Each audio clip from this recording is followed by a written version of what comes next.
What did he do wrong? And why did every eye in the lobby suddenly turn to him with a wary, almost puzzled look the moment he stepped inside? Khalil Williams appeared in a simple gray suit, a brown leather briefcase slung casually over his shoulder. His pace unhurried, as if this quiet rhythm had long been a part of his morning routine. No expensive watch, no visible company badge, no dangling name tag, only a calm composure and a presence that made him unreadable to those who tried to size him up. His gaze moved forward, steady, scanning a space that once felt familiar, but now seemed strangely altered. From behind the security desk, Jake Morrison, the officer in charge, always in a pressed uniform and wearing an expression of excessive vigilance, frowned the moment Khalil came into view. Without waiting for him to speak, Jake's voice rang out, thick with suspicion. "What brings you here?" He reached out and snatched the parking pass Khalil had just presented, flipping it over and over, inspecting the plastic edges as if handling a suspicious object that required heightened scrutiny. A few minutes later, Rebecca Stone arrived. The click of her heels struck the floor in precise rhythm, and her sharply made-up face bore no emotion beyond her default, cold poise.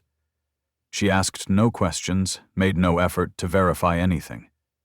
One glance at Khalil and she silently stepped up beside Jake, her lips pressed into a firm line, as if the presence of this man was disrupting a delicate order she was determined to preserve. Amidst the accumulating stares, Khalil remained motionless. He reached into his jacket pocket, pulled out his phone, and typed out a short message, each movement slow, deliberate, and final. He did not back down. And just one more step, only a breath away, might be all it takes to shift the question. Who among them is truly out of place? Khalil Williams walks with the quiet confidence of a man who has earned his place in the world. His crisp white shirt shows no wrinkles. His black slacks are perfectly pressed, and his polished leather shoes click softly against the concrete floor of the parking garage. Nothing about his appearance screams wealth or power. Exactly how Khalil prefers it, he approaches the building entrance at his usual measured pace, checking his phone for morning messages while adjusting his briefcase strap. To any observer, he looks like another professional starting his workday. But as Khalil moves through the lobby doors, he immediately senses the shift in atmosphere.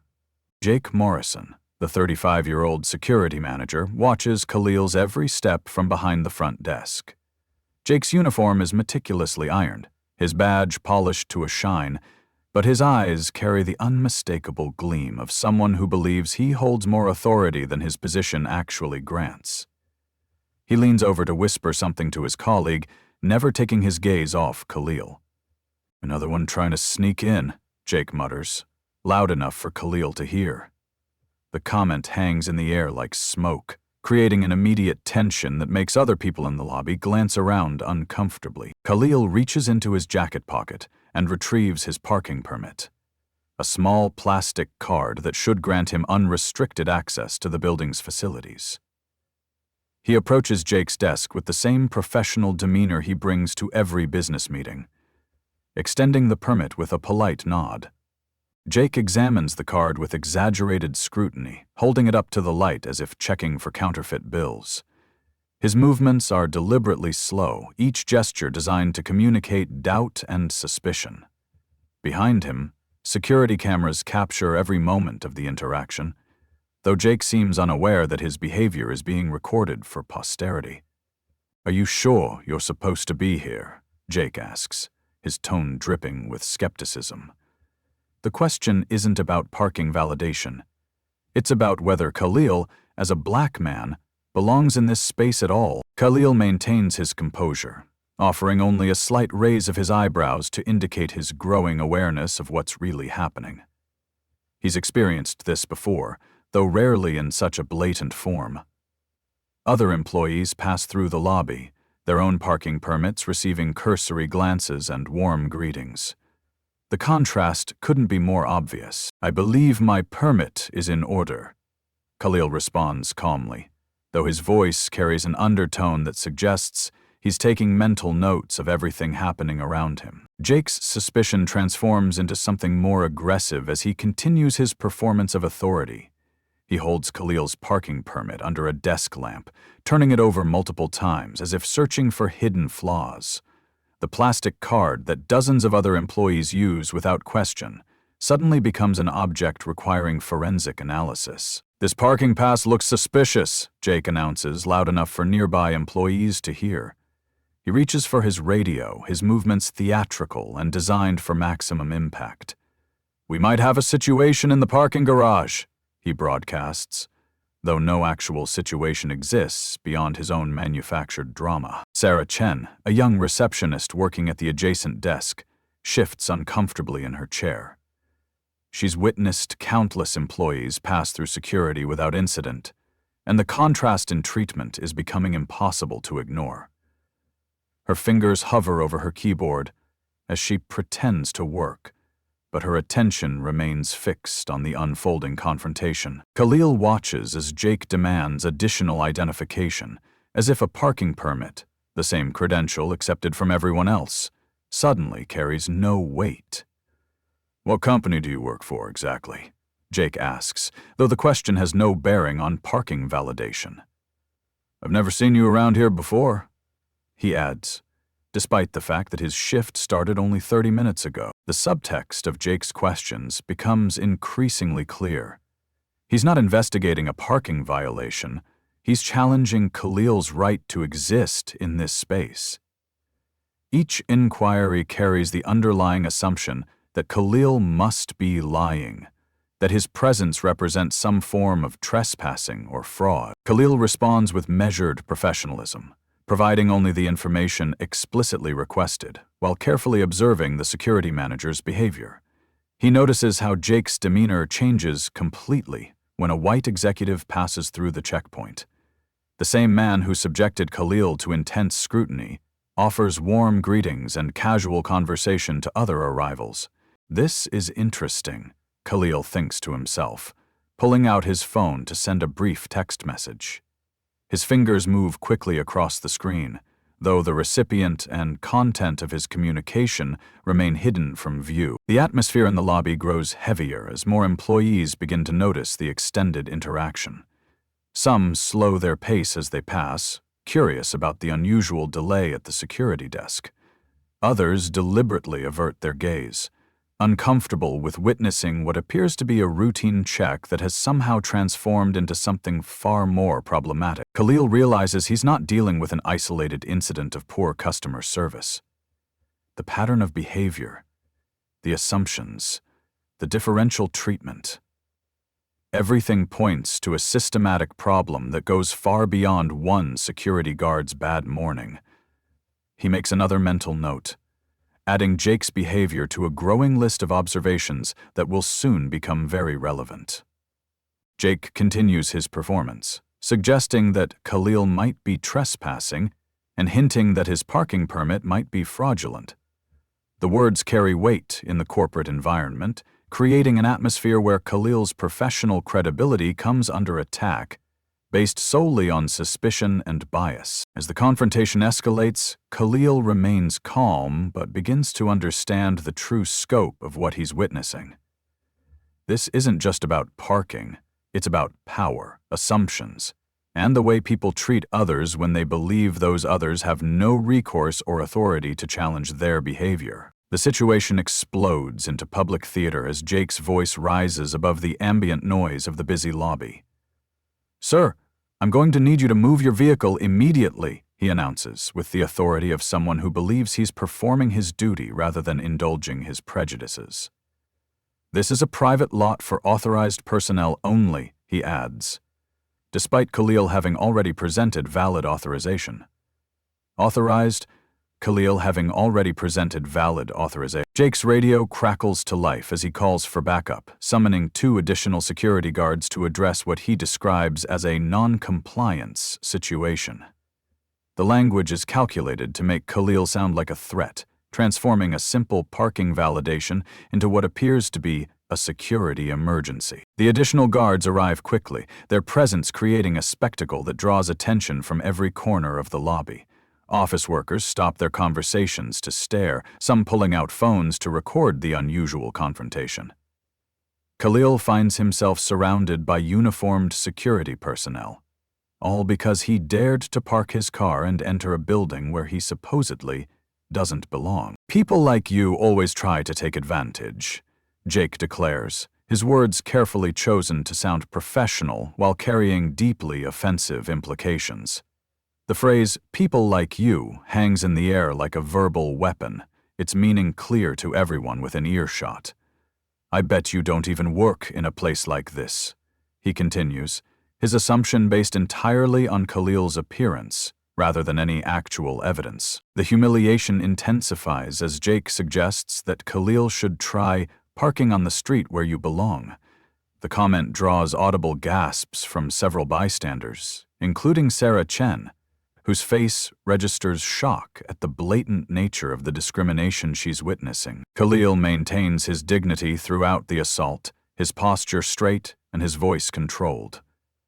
"I understand your concern, but I belong here," he responds, his words carrying a weight that Jake completely misses. There's something in Khalil's tone, a quiet certainty that suggests depths of authority Jake can't begin to fathom. Jake escalates further, threatening to call the police for what he terms suspicious behavior. He pulls out his personal phone and begins recording Khalil, claiming he needs evidence of the supposed infraction. The irony is lost on Jake that his own behavior is being captured by the building's extensive security camera system. Throughout the public humiliation, Khalil remains professionally composed, but observers notice subtle changes in his demeanor. He begins taking notes, recording Jake's badge number, documenting the interaction, and capturing details that suggest someone accustomed to gathering evidence for more serious purposes. "Lisa, we need to discuss the security protocols," Khalil says into his phone during a brief, quiet call.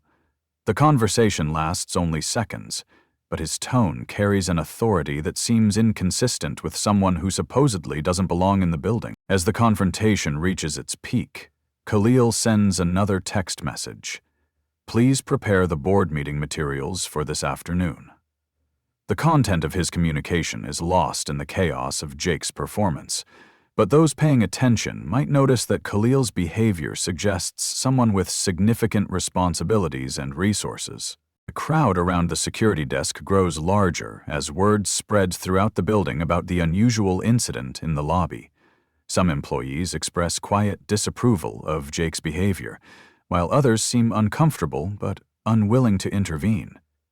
The spectacle creates a defining moment that will be remembered long after the immediate crisis passes. Jake's demands become increasingly unreasonable as he insists Khalil provide additional documentation, submit to questioning about his purpose in the building, and accept restrictions that would never be imposed on other visitors. The differential treatment becomes so obvious that even supportive observers begin to question the security manager's motives and methods. These protocols seem designed to target a specific demographic, Khalil realizes, as he watches Jake's performance unfold. But do they have any idea who they're really dealing with? The situation spirals completely out of control when Rebecca Stone arrives on the scene. The 45-year-old senior property manager appears in response to Jake's call for supervisory support, her professional attire and confident stride suggesting someone accustomed to wielding authority in this environment. Her arrival transforms what was already a problematic situation into something far more systematic and troubling. "What seems to be the problem here?" Rebecca asks, though her tone suggests she's already reached conclusions based on Jake's preliminary report and her own visual assessment of the situation. She stands beside Jake, creating a united front of building authority arrayed against Khalil, who remains calm despite being outnumbered and increasingly isolated. Jake provides his version of events, describing Khalil as someone who is refusing to leave private property despite having no legal authority to make such demands.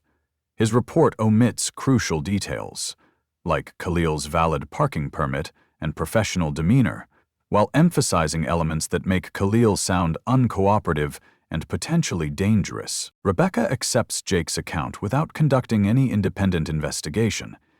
She doesn't check the parking database to verify Khalil's credentials, doesn't examine the permit more carefully, and doesn't question why a supposed trespasser would remain calm and cooperative rather than fleeing or becoming aggressive.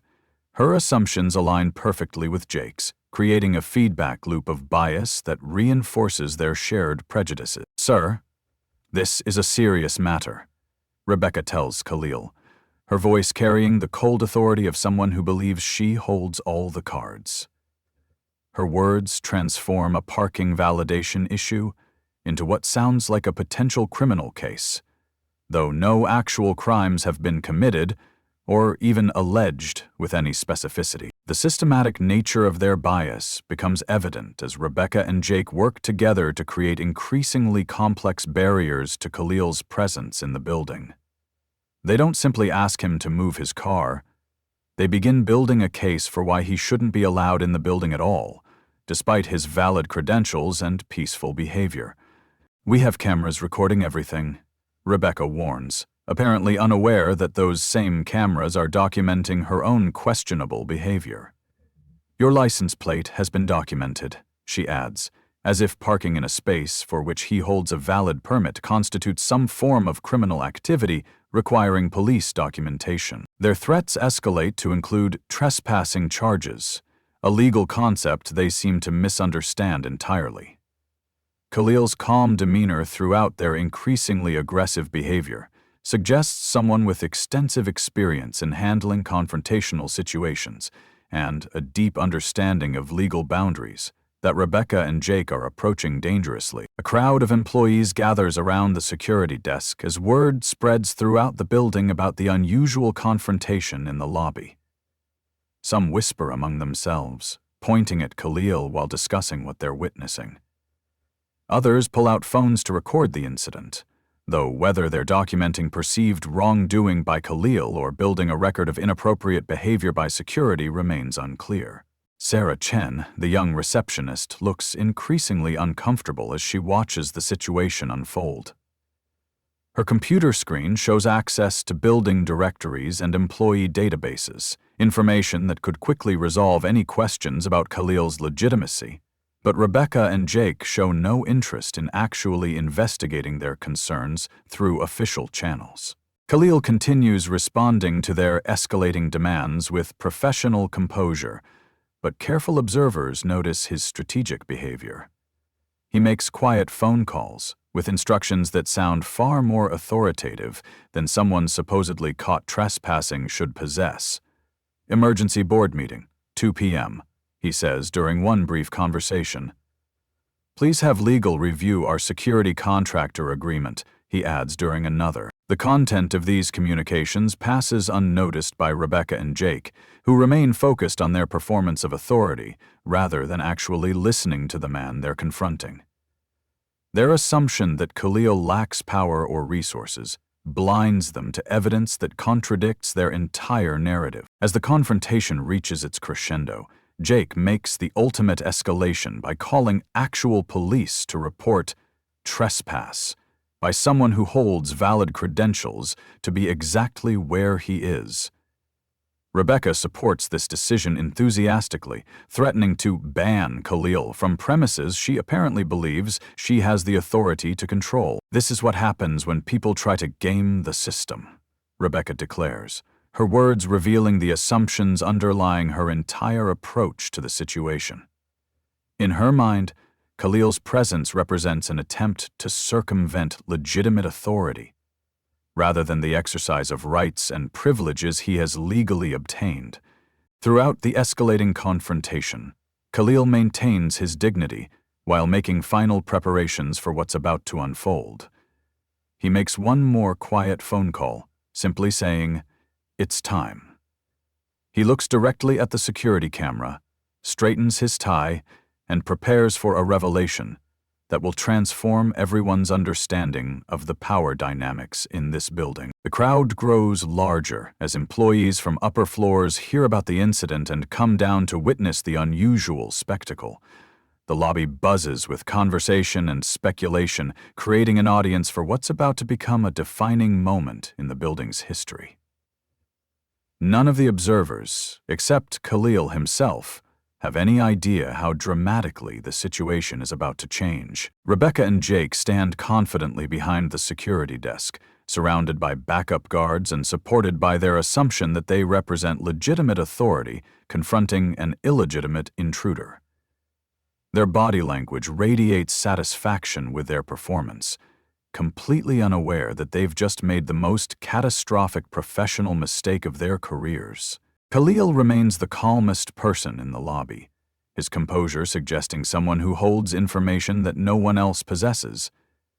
As police sirens begin wailing in the distance, he checks his watch and prepares to transform not just this confrontation, but the entire power structure of the building where Rebecca and Jake believe they represent ultimate authority. The transformation begins with a single phone call that cuts through the chaos like a lightning bolt.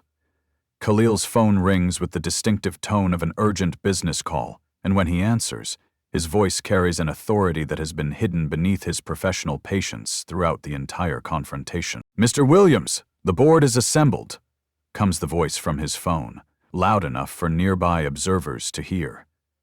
The formal address catches several people's attention, though Jake and Rebecca remain focused on their performance of authority rather than listening to what's actually being said. Khalil responds with calm professionalism that contrasts sharply with the chaos surrounding him. "Thank you, Janet.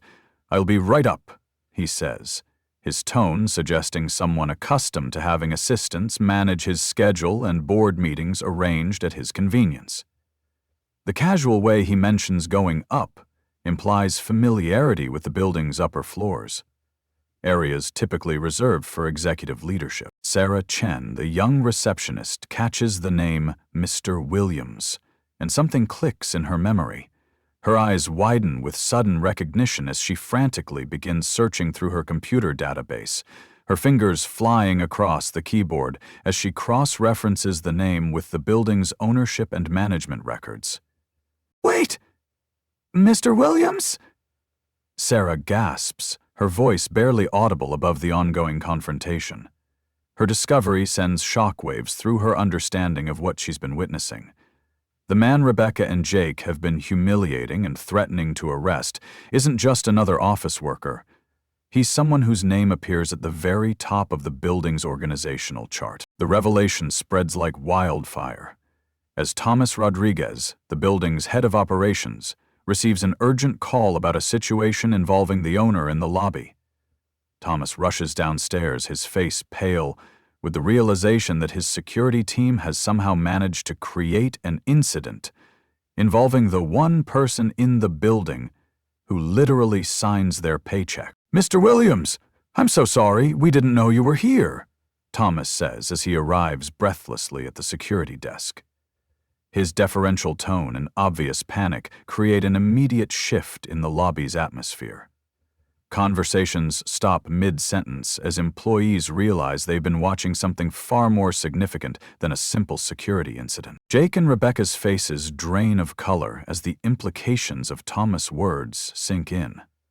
The confident authority they've been displaying for the past hour evaporates instantly, replaced by the dawning horror of people who realize they've made an irreversible mistake. Their assumption that Khalil lacked power or resources crumbles as they confront the reality that he possesses more authority in this building than they could have imagined. "Mr. Williams owns this building and the whole complex," Tomos explains to the stunned security team, his words carrying the weight of a professional death sentence. The revelation transforms Khalil from supposed trespasser to ultimate authority, revealing that Rebecca and Jake have been harassing their own landlord while claiming to protect his property. Khalil responds to the chaos with the same calm professionalism he's maintained throughout the entire ordeal. "It's quite all right, Thomas. I was just observing our security protocols," he says, his words carefully chosen to frame the incident as a learning opportunity rather than a personal attack, though everyone present understands the deeper implications of what's been happening. It has been painful trying to explain who they are. The two of them wander up and down the halls, as though to send Jill to her room. Rather than expressing anger or demanding immediate retribution, Khalil uses the moment to demonstrate the leadership qualities that built his business empire. "I think we need to review our training procedures," he says, addressing the systemic issues that allowed this incident to occur, rather than focusing solely on individual blame. The crowd of employees that had gathered to watch a security incident now finds itself witnessing a masterclass in professional authority and dignified leadership.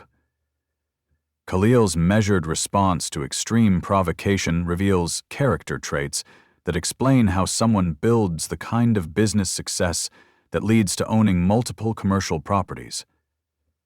"I've been the CEO of Williams Property Group for 8 years, Khalil explains to the assembled crowd, providing context that transforms their understanding of everything they've witnessed.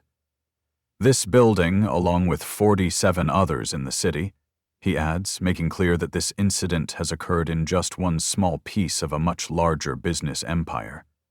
Jake stammers his first attempt at damage control. "Sir, I didn't know," he begins, though his words trail off as he realizes that not knowing doesn't excuse the behavior he's displayed. His assumption that authority comes from uniforms and badges crumbles in the face of actual power exercised with quiet dignity. Rebecca attempts her own form of damage control, claiming this is all a misunderstanding, though everyone present understands that the misunderstanding was entirely one-sided. Her attempt to reframe deliberate discriminatory behavior as an innocent mistake falls flat in the face of dozens of witnesses who observed her systematic bias in action. Other employees begin whispering among themselves as they process what they've witnessed. "He's been testing us this whole time," someone says, though Khalil quickly corrects this misperception. This wasn't a test. It was simply a man trying to park his car and go to work, who encountered systemic discrimination that revealed problems he never knew existed in his own building. Khalil uses the moment to deliver a masterpiece of leadership communication. "The issue isn't that you didn't recognize me," he explains, addressing the crowd rather than just the security team. "The issue is how you treated someone you thought had no power." His words cut to the heart of the moral failure that allowed this incident to occur. What if I had been a client, a potential partner, simply someone who deserved basic respect? Khalil continues, expanding the lesson beyond his personal experience to address the broader principles of human dignity and professional behavior. His questions force everyone present to confront the assumptions and biases that made this incident possible. The revelation transforms not just the immediate situation, but the entire culture of the building. Employees who witnessed the incident understand they've seen both the worst and best of human behavior, the destructive power of unchecked bias, and the constructive power of dignified leadership responding to injustice with wisdom rather than revenge. The professional destruction of Jake Morrison and Rebecca Stone unfolds with the methodical precision of a business audit, each revelation adding weight to the mounting evidence of their systematic failures.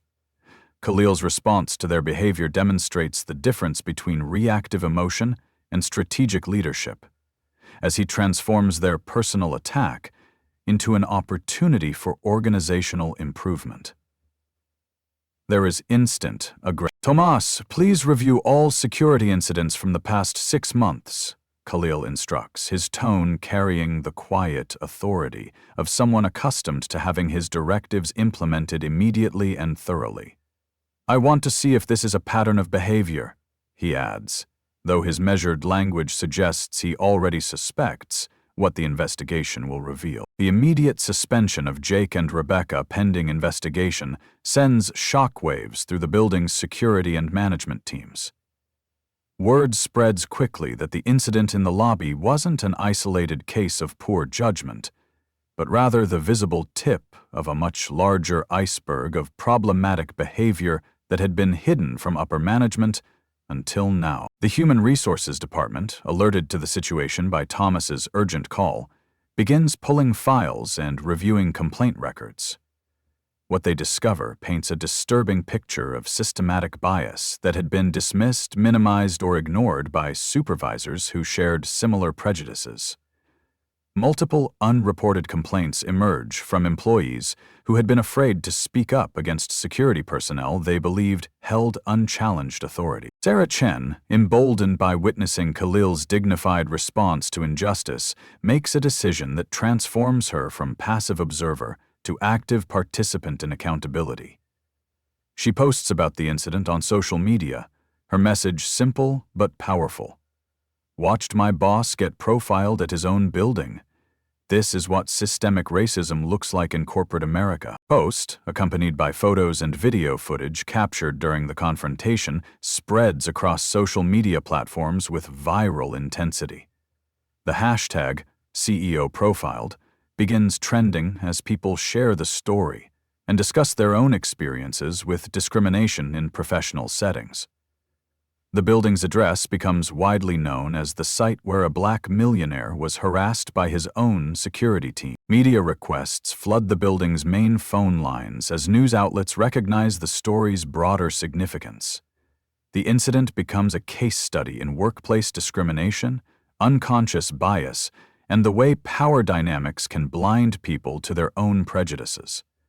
Khalil finds himself in the unexpected position of becoming a spokesperson for issues he had hoped to address quietly through business practices rather than public attention. The ripple effects extend far beyond the immediate participants, as the security company that employed Jake conducts its own internal investigation. They discover that the company's training materials had failed to address implicit bias, that supervisory oversight had been inadequate, and that complaint procedures had been designed to protect employees rather than address legitimate concerns from the public. Jake's termination from the security company comes with additional consequences as other clients review their own experiences with his behavior.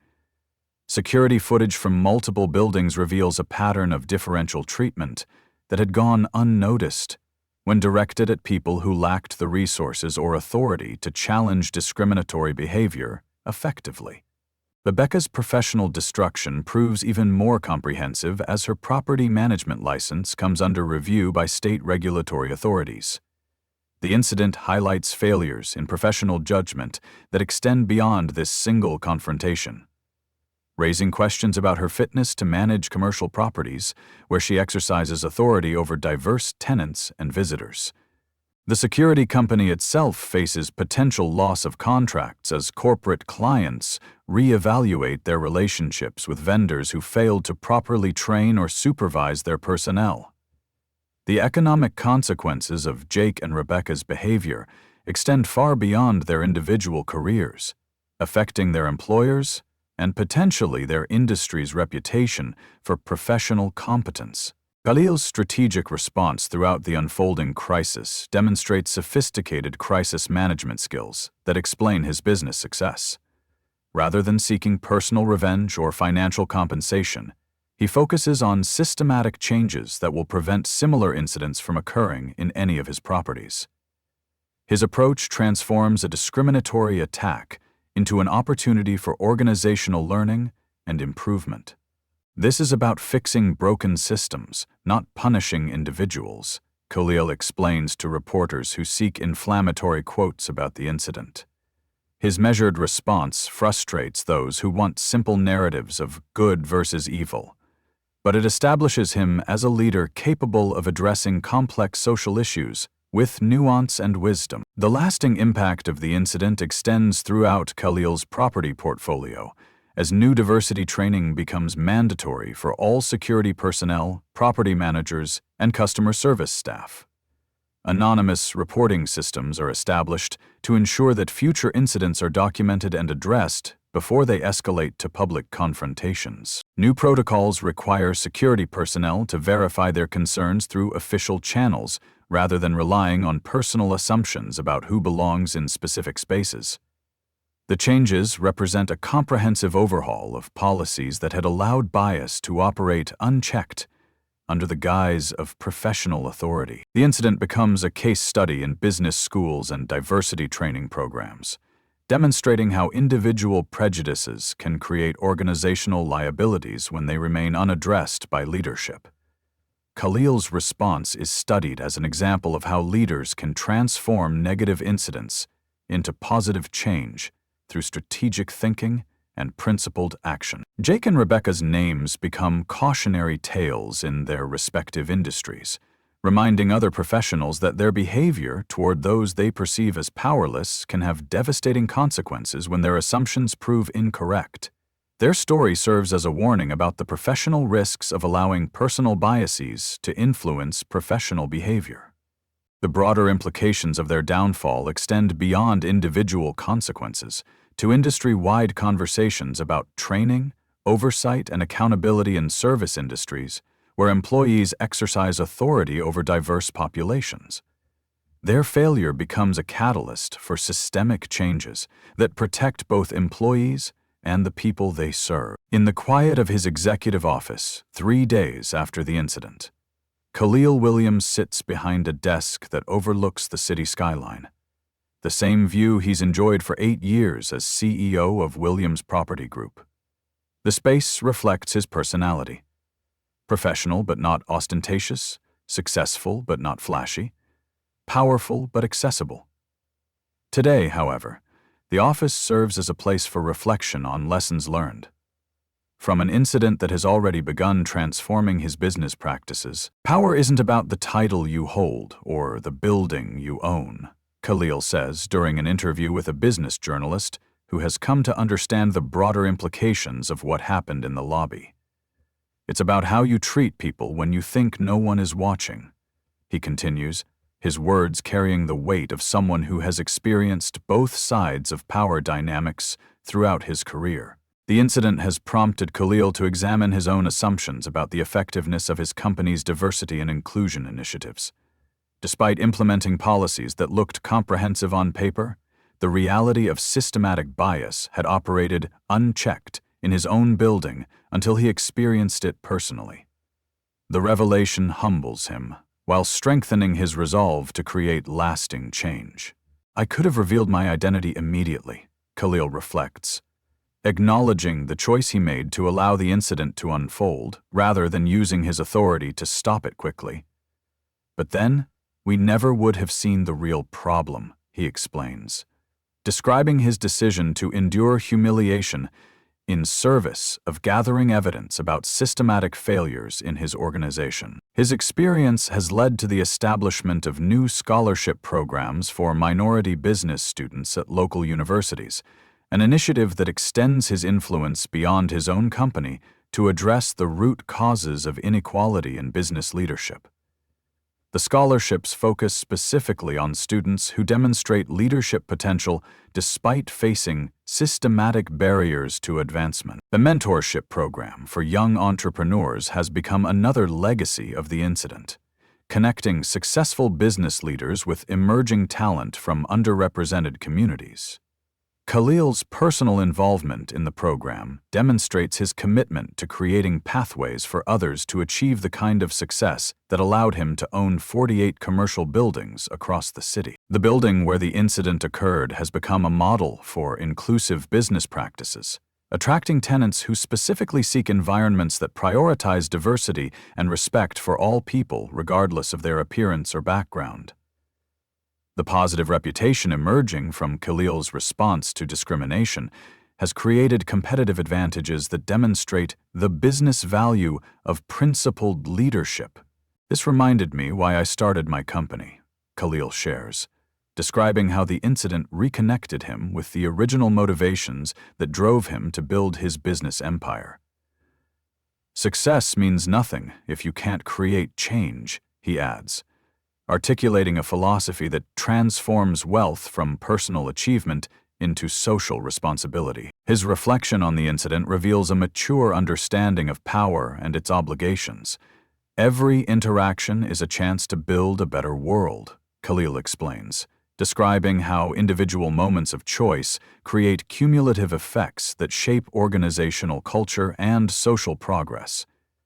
His approach to the crisis demonstrates how leaders can use negative experiences as catalysts for positive transformation. The changes implemented throughout his property portfolio represent more than policy adjustments. They reflect a fundamental shift in organizational culture that prioritizes human dignity alongside business efficiency. Training programs now address unconscious bias explicitly, while new hiring practices ensure that security and management personnel reflect the diversity of the communities they serve. Khalil's response to discrimination has earned recognition from civil rights organizations and business leadership groups, though he remains focused on practical outcomes rather than public acclaim. His measured approach to social justice issues demonstrates how business leaders can address inequality through systematic change rather than symbolic gestures. The incident has strengthened his conviction that lasting change requires institutional transformation rather than individual punishment. While Jake and Rebecca faced appropriate consequences for their behavior, Khalil's primary focus remains on creating systems that prevent similar incidents, rather than seeking revenge against people whose actions revealed organizational failures. His leadership throughout the crisis has established him as a voice for principled business practices in an era when corporate social responsibility often feels performative rather than authentic. His willingness to use his own negative experience as a foundation for positive change demonstrates the kind of leadership that transforms challenges into opportunities for growth and improvement. The story of Khalil Williams and the discrimination he faced in his own building extends far beyond one incident in one lobby on one Monday morning. It represents a choice that each of us faces every day. Will we use whatever power we possess to perpetuate systems that judge people by their appearance, or will we work to create environments where everyone is treated with dignity and respect? The next time you see injustice, will you speak up? Khalil asks during his final interview about the incident. His question directed not just at corporate leaders, but at every person who witnesses discrimination in their daily life. When you have power, will you use it to lift others? He continues, challenging listeners to examine their own capacity to create positive change in their communities and workplaces. The ripple effects of the incident continue, expanding as other business leaders examine their own organizations for systematic biases that may be operating beneath the surface of seemingly professional behavior. Khalil's experience serves as a reminder that discrimination often hides behind policies and procedures that appear neutral, but create disparate impacts on different groups. Your voice matters regardless of your position, Khalil emphasizes, acknowledging that meaningful change often begins with individuals who lack formal authority but possess the courage to challenge unfair treatment when they witness it. Sarah Chen's decision to document and share the incident demonstrates how ordinary people can play crucial roles in holding institutions accountable for their actions. The broader implications of the story extend to every workplace, every customer service interaction, and every moment when someone makes assumptions about another person based on appearance rather than character or qualifications. The choice to judge people by the content of their character rather than the color of their skin remains as relevant today as it was when those words were first spoken decades ago. Khalil's transformation of personal humiliation into organizational improvement demonstrates that individuals can influence systematic change when they approach problems with strategic thinking rather than emotional reaction. His response to discrimination shows how leaders can use negative experiences as foundations for positive transformation that benefits entire communities. Change doesn't happen in boardrooms, Khalil concludes, describing how real progress occurs through countless individual interactions and decisions that either perpetuate inequality or challenge it. It happens in parking garages, lobbies, everyday moments when people choose between prejudice and respect, he explains, encouraging everyone to recognize their role in creating the kind of society they want to live in. The final legacy of the incident may be its demonstration that power takes many forms, and that the most important power is the ability to treat others with dignity regardless of their perceived status or authority. Khalil's experience reminds us that true leadership isn't about commanding respect. It's about earning it through how you treat those who can't benefit you. Every person who hears this story faces a choice about what they will do with its lessons. Will they examine their own biases and work to address them? Will they speak up when they witness discrimination?